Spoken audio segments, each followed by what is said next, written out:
Hello there, welcome to Music Ally Focus with me, Music Ally's editor, Joe Sparrow. Now, welcome to a special Music Ally Focus podcast series made in collaboration with Sacem, where we explore the future of the music ecosystem, looking at technology, policy, copyright, and more. Over the next 4 episodes, we're diving deep into how collective management is having to move with the times and exploring how one of the world's leading CMOs is navigating a landscape redefined by artificial intelligence, global scaling, and the changing needs of modern creators. We're kicking things off this week with a critical look at the most talked about topic in the industry. Yes, what else could it be other than AI and the future of music copyright? And we'll shortly be sitting down with David El Sayegh, Deputy CEO of Sacem, to talk about that. In future weeks, we're going to look at technical innovation, including the use of blockchain and data tools, plus the global rights engine in 2026, exploring data standardization and global partnerships in today's internationalized industry, as well as a look at creators' needs in 2026 and having a look at how Sacem is adapting its services, which have been around for a very long time, for digital native artists.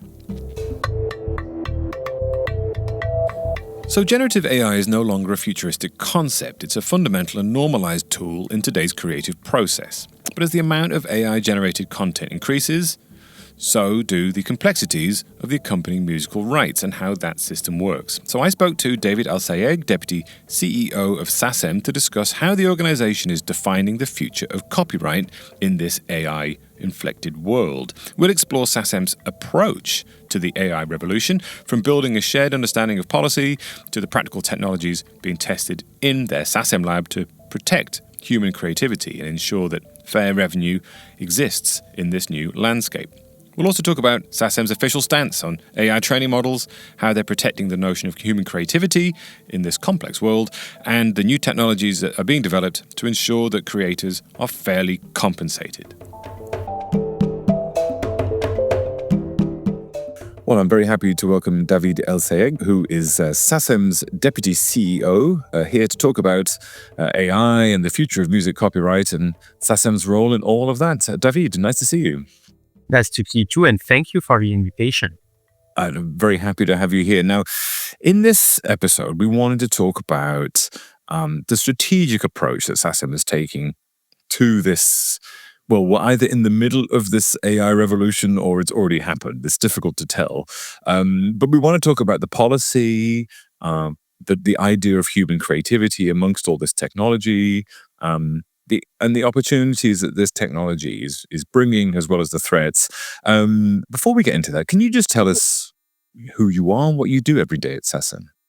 So I'm the Deputy CEO of Sacem, and specifically I'm more in charge of legal aspects and regulatory affairs, but I could also intervene regarding licensing issues. So I'm in charge of a business, if that makes sense. And Sacem, which is very important, it's a collective management organization. It aims to collect royalties on behalf of members, to distribute them. That's the most important task, if that makes sense. All right, and you're sitting somewhere near the top of all that and pulling all the important levers. So let's talk about one of those very important things then, which is AI, and the policy that you're looking at around this. Let's talk about copyright initially. This is the starting point we always end up at with AI. There's so much AI-generated content now. In between us recording this podcast and releasing it, there's going to be a new figure out explaining how there's even more AI-generated content, particularly just even on music. So can you just sort of start us off? How is Sacem addressing copyright protection and this idea of human creativity in this new environment? And can you tell us how you're dealing with that? Okay. To put it simply, as you said, we are surrounded by AI content. But in order to generate such a content, the AI machine should be fed by pre-existing works. So there is 2 very important issues, if I may say. The first one is the input. How do we feed AI machine? And what it is generated by the machine itself. And regarding the feeding, the training, what we call the training, the database, the setting up of the database, We all know that a lot of pre-existing protected content and along this Sacem repertoire are used by AI in order to provide services to end users or to anyone. So the first issue that we have to solve is how copyright and author's rights are respected regarding this phase of training. And as you may know, Sacem has exercised 2 years ago his right of opposition. It's the opt-out right, not to forbid AI, but to restore what we call the reproduction right in order to enter into negotiation with the AI service provider. So for me, the first really crucial issue is to succeed to conclude licensing agreement with the AI provider, not on the phase regarding the generative AI, but the training phase. That's the first important step. This is an issue which is discussed on a worldwide basis with different kind of regulation. But in Europe, I think it is pretty clear. As long as you have exercised your opt-out right, it enables you to conclude licensing agreement with AI providers. So this is the reason why we approach several key players in order to conclude the licensing agreement regarding the training phase. The second issue, as you mentioned rightfully, is what could we do with the content generated by AI services? Should we consider this content protected by the copyright clause? And should we register such a content as traditional works, if I may say so, in order to collect on behalf of those works? This is the second issue. I will call it the opt-out issue, which is far more complex. And you're dealing with a world of stakeholders here who are positioned in different places throughout the world. Okay, you've mentioned that there's a sort of consensus in Europe about this, but then you're dealing with members and writers and owners all around the world. So how is that proceeding in the sense of, Sacem has an opinion and a position, and are you working with other CMOs and other parties in this space to make sure there is coherency? Yeah, of course. We do work with our colleagues at the European level, for instance. I'm the president of GESAC, which is the umbrella organization which represents all the European CMOs in Europe. So it's not so difficult in Europe because we have the same kind of regulation, which is, in our case, two main texts, the 2019 Copyright Directive and the AI Act. So we are working according to the rules set up by these two texts. But when it is about worldwide issue, which is the case for AI, because most of the AI providers are not European, they're American or Chinese, it's far more complex. So we face some difficulties regarding private international law, which is to determine which is the law applicable when the AI service provider offering the service in Europe, for instance, or in France. How do we cope with that? So this is the reason why we have been working very hard on this issue. And now we managed to find some way to make the European law applicable to AI provider as long as they offer the service within the European territory, regardless the fact that the work trained may be elsewhere than in Europe.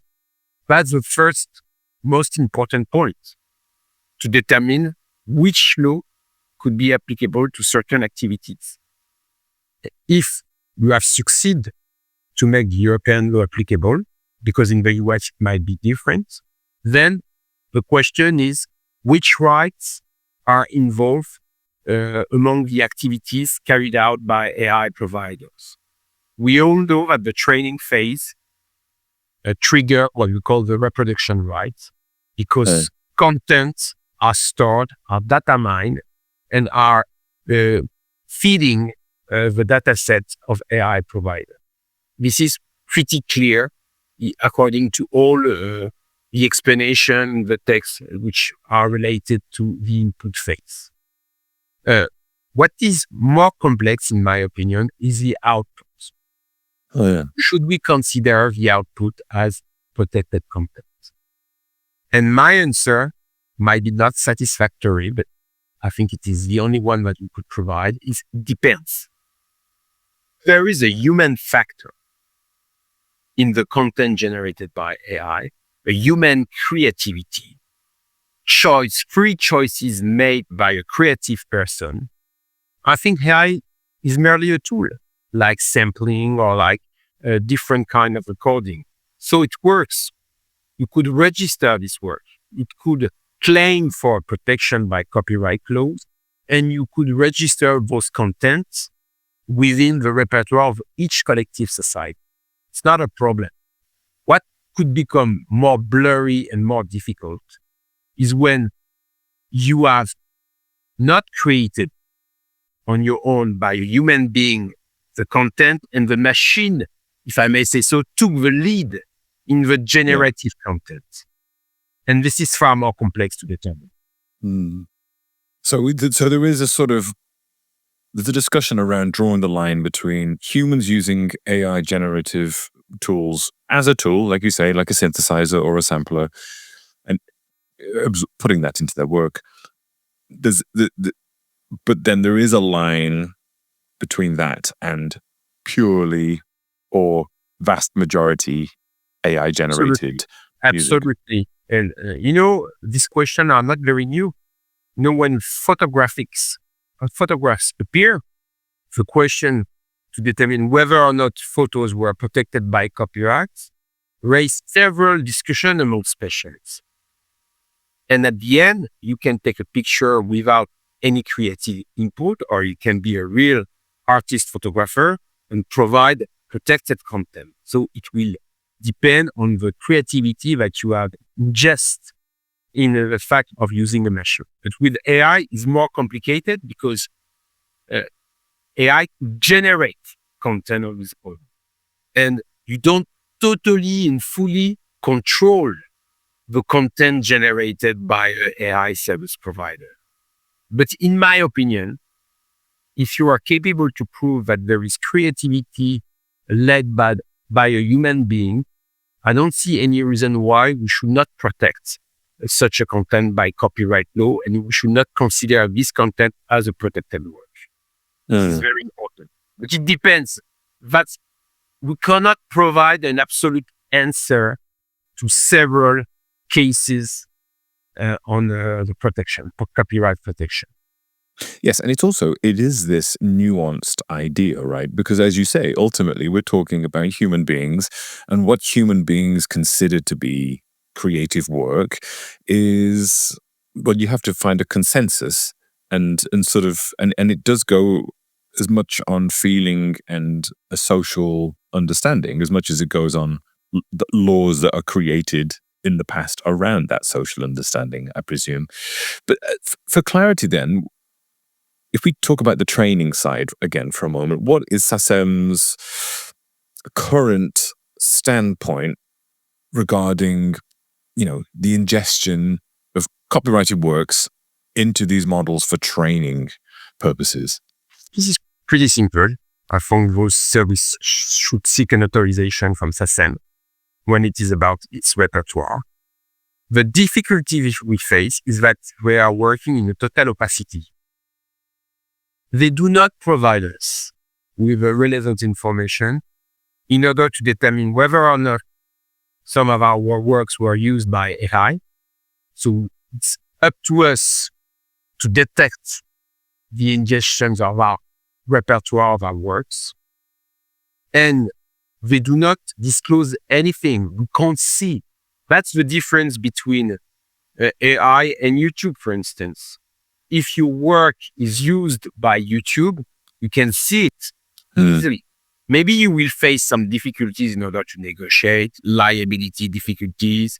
It will be maybe difficult for you to find a relevant business model, but it's pretty clear that YouTube is using your content. When it is about ingestion, this is something which is done in a full opacity. Yeah. So it's difficult. This is why we are working on solution in order to lighten the burden of the proof on the shoulders of right holders.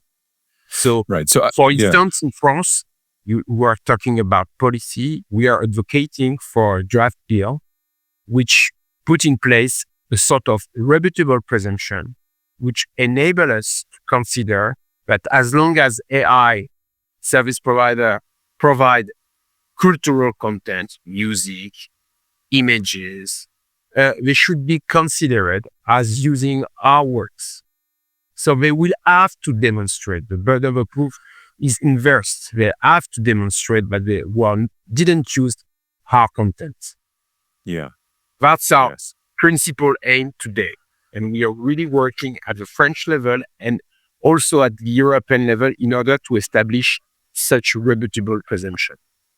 I mean, there's a lot of, like you say, it's opaque. So there's a lot of assumptions happening here. People saying, well, we have to just assume that they're training their models on everything, or at least, this huge body of work. But I guess without knowing, you have to make those assumptions aren't enough. You make it work at a policy level. Working on the assumption that there is unauthorized training going on. This is something that most rights holders I speak to are concerned about. You were talking there about looking at a policy level in order to shift the burden of responsibility. Absolutely. And this idea of opacity where you don't know what's going on, you can't get a list of training data from companies very easily or at all. What else is needed to bring clarity to this space that will keep people happy? First, the burden of proof is a crucial point, as I already said. For me, it's the starting point. Because then, if you consider that AI provider did some training with your work, it becomes much more easier to enter into negotiation for licensing agreements. Of course, the second point, which has been already, in my opinion, solved by EU regulation, is that they carry out act of exploitation. The training activities trigger reproduction and exploitation rights. So there is no big question, I may say so, about the fact that the activity should be submitted to a copyright authorization from the relevant right holders. What it is complicated is to determine whether it's me, Sacem, or another entity which are concerned and involved by those activities. Mm. And you mentioned earlier as well the opt-out system. This is either starting to be adopted or it's being suggested as one of the main pathways to help deal with this at a rights holder, artist, songwriter level. What are your thoughts on this opt-out system? And do you see this mechanism as being empowering for creators? I think it's better than nothing because we could have a full exception on data mining activity, which could have been very detrimental to our interest. But I have also to admit that opt-out is a cumbersome task because you need to opt out, you need to reach every AI provider to make know that you opted out. But, the landscape regarding music activities, for instance, is pretty narrow. You have few important players. So it's not so difficult, but it's not satisfactory at all as long as you don't obtain any kind of transparency. I think the main question is not about opt-in or opt-out, as long as you restore your exploitation rights. The main concern is to have the relevant information to make good deals and to have fruitful negotiation. And in order to determine this fruitful negotiation, you should have total transparency about how the work was data mined, used, and feeded the AI service provider. And of course, you also need to rely on a robust business model. Because the truth is that a lot of people are using AI tools for music, but not a lot of people is willing to pay to use those tools. So there is an issue, which is important because if you want a revenue share, for instance, you need that the content provider is making money, generating revenues. Otherwise, Right. your revenue share will be very small, even if you have a good rates. You will have a good percentage of revenue on the basis, which is very narrow, which is not satisfactory at all. So we need also to work on good and relevant business model. And in order to do so, I think also AI provider needs to provide to their consumer functionalities which are quite interesting. And I think that was the aim of a recent licensing agreement reached in the US between Warner and Universal and Udio. It's not just about training. Of course, training is included in those licensing agreements, but to be totally transparent, I think those services, those new AI services, will provide more, and they will provide certain kinds of functionality, how to make mashup, covers with very identifiable artist or songwriter. That's the key issue if you want to make it very popular. So for us, it's also a way to provide solution to AI provider and legal certainty. And of course, in return to obtain a fair remuneration on behalf of our members and our composers, songwriters, or publishers, music publishers. I mean, that's something which addresses the sort of the points of what people actually want from AI. That if I'm thinking from a user standpoint, they want to, if they are going to use this as a tool outside of producers making samples, they want to say, hey, I want something that sounds like an artist name, but also sounds a bit like this and might have a theme that is relevant to me or somebody for fun or for whatever. And when we're operating in this area with no specificity, with a lack of transparency, the user isn't even getting what they want out of it. I can't go to a platform and say, hey, I want a song that sounds like the Beatles in 1964 doing this kind of song by someone from 1983. You can't, like a David Bowie song, you can't do it. So these kind of... If you want the voice of a certain performer, you say, okay, let's take a song of Bruce Springsteen sung by Taylor Swift, and I want to make a mashup with other things. You will need, for sure, the relevant authorization from the artist or the songwriter. Yeah. So I think it's like streaming 20 years ago. They started as pirate website, and then they understood that there was no possibility, no opportunity for them to carry out a business without having the relevant authorization from the relevant right holders. And it will be exactly the same with AI. Otherwise, it won't be very interesting. Yeah. And I think the tool which are currently provided by those services would be very soon out-fashioned because people want more. They want to use certain kind of music within their social networks. They want to identify, it's like self-promoting yourself. So you need some relevant and striking songs or performance. So they will need the authorization. Yeah. Well, let's carry on looking at the future then. As we're seeing this changing landscape, how does Sacem as a business sort of anticipate new technologies, AI technologies, and new business opportunities from AI? How do you look ahead? We always look ahead. We're here to collect on behalf of our members and to distribute royalties. So each time there is a new business, we try to make some licensing. We were the first in 1999 to reach an agreement with a download platform. We were the first in 2007 to strike a deal with a Deezer, which was the first streaming platform. And 5 years ago, we were the first to conclude an agreement with an NFT music.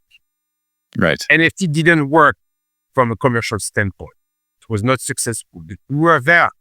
So I think the strategy is pretty simple. It's to try to conclude licensing agreement with newcomers, new technology, Uh, in those licensing agreements, which are experimental because we're starting a new business, it's to obtain the better value for our songwriters and to distribute those royalties. But how could the business evolve? It's very difficult to assess this point because at the end, it's the end consumer who choose if it is relevant or not.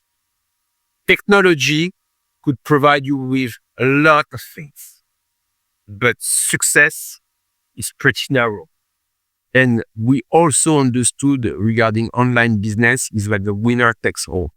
So you see, for instance, as VOD, you have only 3 or 4 major platforms, exactly the same for streaming. So we know that we won't face many actors. At the beginning, you will have a lot of players, and then you will get a concentration, for sure. So does that say something then about the sort of philosophy of Sacem, which is you're trying to move at the speed of innovation? You're not trying to slow things down. You're saying, well, look, this is happening, and we're going to try and look for deals. Yes, we're not against innovation, of course. Music has always adapted itself to innovation, and copyrights has always adapted itself to innovation. The thing is that you might encounter tensions between stakeholders when you don't find the relevant business model. Because a lot of people are using music for free. They don't have any relevant business model and they want to sell their company. And so this is why sometimes it might be difficult with certain stakeholders. What's been happening in the last, let's say, year is the shift from as a perception of AI as one from fear to one of opportunity. And of course, that's a slow process of change because it's understandable to feel that there's risk at the start or to feel fear. And then as things change, as you're doing work that helps, well, do all the things you've described, you can then move towards opportunity. So we're in the middle of a broad adoption of AI in every part of our lives, but in terms of music production, consumption, discovery, all those things. So when you look at that, if you look a few years into the future, what are the biggest revenue opportunities from this technology, but also the financial risks? That's the very human reaction, fear and excitement about something new. So I think there are some opportunities for sure. AI provider could give to people very useful tools which enable them to promote works, pre-existing work, or to create on their own real work. So it's opportunities for me. It will also make life easier for creators because the recording aspect, all the technical aspects will be easier. It's already the case with the online. You don't need a distribution with physical carriers as we used to do. You can upload from an aggregators to every platform, but it will make things easier. In return, what is very complicated is people will be surrounded by content. We know that every day more than 100,000 tracks are uploaded on platform. And among these 100,000 tracks, according to Deezer, 30% are generated by AI. And this figure will rise for sure. So the issue will not be creation itself. It will be how could we survive and how could be, for an artist, how could I be identified among all this content? That's going to be the difficulty. And so it's interesting to see how the tools will evolve. But, I think for an artist to be successful is linked to the public. It's very important. I think for me, the biggest winner of the digital revolution is the live sector. The willingness to pay for concert is much higher than every online service. And you see, most of the artists have the biggest part of the revenues for live performance. because it's a true experience. Hmm. And I think that AI will promote this idea. You will need some true experience if you want to bond with your public as an artist. So I don't fear AI. For me, AI is a tool. Of course, there are some risks, deep fake, false content. There is a risk also that streaming platform might give more place, if I may say so, to AI content in order to dilute the remuneration of songwriters. So those risks are already identified by us. But at the very end of the process, I do believe, maybe I'm too much optimistic, but I do believe that the link between an artist which plays for real, which creates for real, and his public is crucial. It's, you are representing people who are creating compositions, and the thing you said there is, yes, it's complicated, isn't it? But there is a positive future out there because people, in a general sense, they want that authentic connection with real art, real people, and real communities. And it feels very unlikely that an AI-generated music can deliver the experience on any of those levels, doesn't it? I totally agree with this view. For me, the authenticity is crucial regarding an artist. You like an artist because you like his songs, of course, or his songs, but also his behavior, his own word.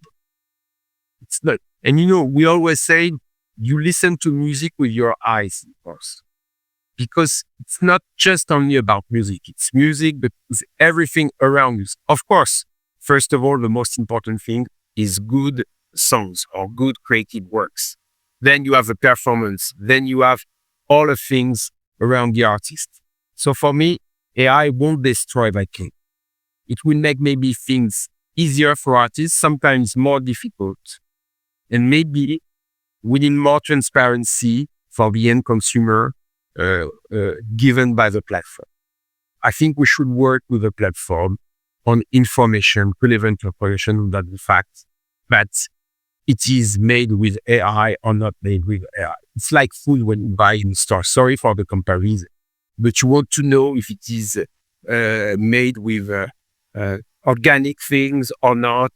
It's very important now. Pay attention to that. Or is it fair trade or not fair trade? Those values are not theoretical. They are very important. And it will be exactly the same with music. It will be even more important because the link is very emotional between the consumer and the artist. So I do believe that we need also to inform end consumer about the origin of the content, if I may say so. If it is a fully AI content, or if it is partially AI content or not AI. This is very important. And I think it is an issue very important for the digital. They offer a very wide range of content, especially in the music. You are not limited. Today, there is more than 200 million tracks available on Spotify or Deezer or Apple Music. So we need to give some clarity, some relevant information to your consumer when you provide such amount of tracks. So to go back to what we said at the start, your job is to oversee all these topics, which include policy.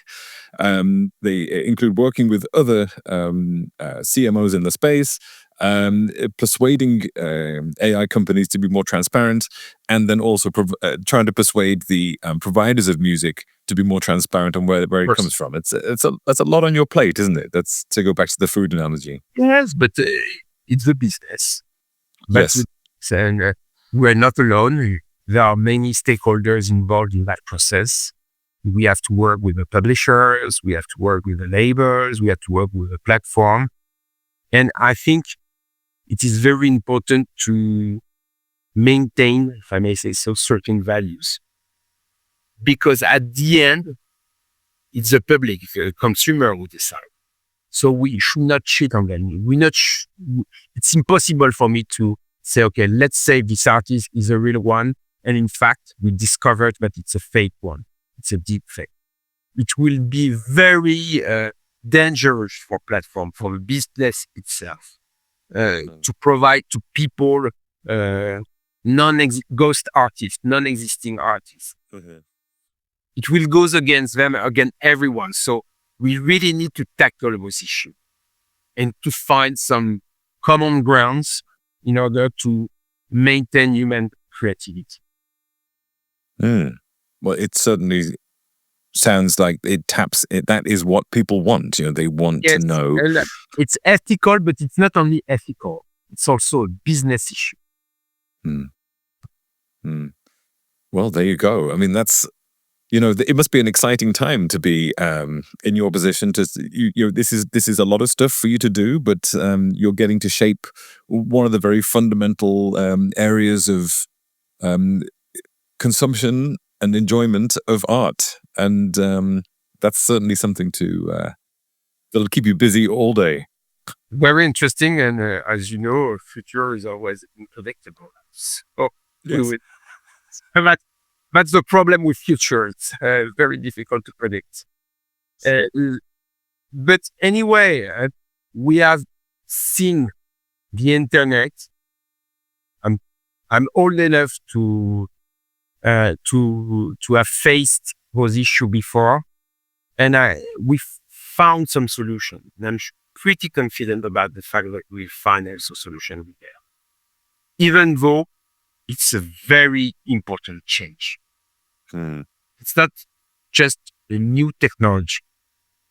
It will have a huge impact on the way people create, on the way people react. In our daily job, not only about content creativity, well, we have some huge impact for sure. Exciting times to live through and to work through for all of us, whether we're consumers, creators, or anyone involved in that chain of people between. Yeah. Absolutely. Well, David, thank you ever so much for joining us. That's been very enlightening, and seeing these high-level perspectives and hearing what's going on. So thank you for joining us. Thank you. Bye-bye.